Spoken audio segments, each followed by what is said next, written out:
Hi everybody, and thank you for dropping into TNT. Please subscribe to the channel if you get a moment. Now, if you're in business, if you're in a relationship, or even if you're a country, there are times when everything's going well and the numbers are going up, and other times when things aren't going so well. Numbers going down, the vibe's a bit slow. At the moment, if you were measuring the ASEAN winners and losers, there is really one country that's just doing everything right at the moment, or by serendipity, just going well, and one country that's notably on the downward slope at the moment. The winner being Vietnam, Thailand not going so well. Now, dramatic headlines and the polarisation we get on social media can make things look a lot worse than they actually are, but at the moment you'd probably rather be the Socialist Republic of Vietnam rather than the Kingdom of Thailand. One doesn't have to worry about those pesky things like democracy. Thailand's still trying to get democracy right. But as far as tourism's concerned, which partly leads to a cooling of its economy and some instability in its politics, Thailand's certainly not going through a good patch. And some news came in yesterday from the US that didn't make things much better. Let's dig in deeper, starting with tourism. And the good times keep on rolling for Vietnam. VN Express reporting Vietnam posts highest international tourist arrival growth in the Asia Pacific. And so Vietnam's had the 6th highest growth in international tourist arrivals globally and the highest in Asia Pacific in the first quarter of 2025, with a 30% year-on-year increase compared to the same period in 2024. But Vietnam ranked behind Paraguay, Brazil, Chile, Gambia and Israel? Okay, I'm a little surprised that Israel's tourism is going up at the moment. But there it is, the 10 countries with the highest international tourist arrival growth in the world, and Vietnam number 6. And according to the report, Vietnam also ranked 2nd globally in terms of international arrival recovery, growing by 34% compared to pre-COVID levels in 2019. Now, in comparison, Thailand's down by between 10 and 20% of its pre-COVID 2019 numbers. And going into some greater detail from tradingeconomics.com, international arrivals to Vietnam rose 17.1% year on year to 1.46 million in June. And that accelerated 10.5% from the month before. Where are these people coming from? Asian visitors increased by 13.7%. China was the big leader, then Malaysia, Thailand and Japan. And then arrivals from the Americas grew nearly 12%, mostly driven by the US at nearly 14%. European tourists surged nearly 66%, not to be outdone, notable gains from Russia at 266%. And then the UK, France, Germany trailing behind. Meanwhile, arrivals from Australia climbed by 15.6%. So a lot of that record outbound Chinese tourism turning away from Thailand for a number of reasons, and Vietnam seems to be taking up a lot of the slack. As for that increase in Russian tourists, well, a lot more Russians heading to Vietnam than to Thailand at the moment. And those are year-on-year numbers. And from nation Thailand, tourism battle intensifies as ASEAN nations vie for the Chinese visitors. And in a startling development, it says, Vietnam welcomed more Chinese tourists than Thailand for the first time in the first quarter of 2025. And in the first quarter this year, 1.6 million Chinese tourists visited Vietnam. Only 1.3 million came to Thailand. And by the end of just this year, a lot of tourism pundits thinking that Vietnam might even end up the year with more tourist arrivals than Thailand.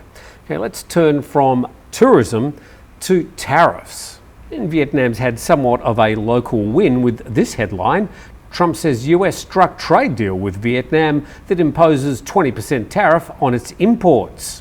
Now, there's been a lot of to and fro between ASEAN countries and the US administration, notably Thailand, Vietnam and Malaysia, in regards to tariffs.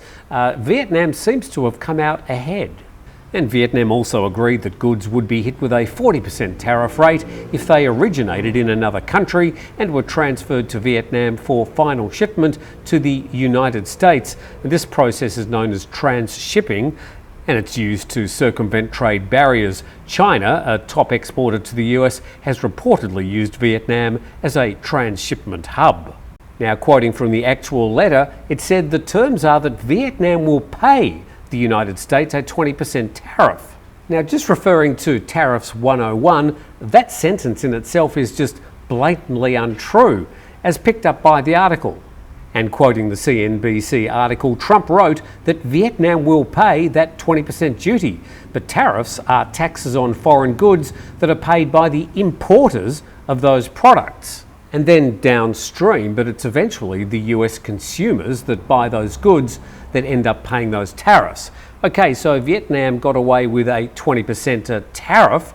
How did Thailand do? Let's go to Thai PBS World, published today. Trump slaps 36% tariffs on Thai imports in sweeping new trade action. Let's go to the details. US President Donald Trump has announced a new wave of reciprocal tariffs set to take effect on August the 1st this year, targeting over a dozen countries, including Thailand, which now faces a steep 36% tariff on its exports to the US. Let's check the local leaderboard. In Japan and South Korea, 25%, Malaysia, Tunisia, Kazakhstan, 25%, South Africa, Bosnia and Herzegovina, 30%, Indonesia, 32%, Bangladesh, Serbia, 35%, Cambodia and Thailand, 36%, poor old Laos and Myanmar, 40%. So certainly a lot of Southeast Asia taking the brunt of some of these highest tariffs. And Trump issued formal letters to the targeted nations outlining the consequences of failing to reach a deal before the deadline. The tariffs, initially announced in April and then paused until July the 9th, were reinstated via the latest communication. So let's be clear, these trade deals usually take months and even years to finalise and are usually agreed on by both sides. Now, the US administration back in April said it wanted to do 50 deals in 50 days. Currently, there's only been 2 agreements to go ahead with a trade deal with 2 countries. Thailand, well, they just got sick of any early discussions and decided to send a letter instead. It's going to the actual letter. This is dated July the 7th and sent to His Excellency Surya, the acting Prime Minister. Well, actually, since last Thursday, the acting Prime Minister has been the former Defence Minister, Phumtham Wechayachai.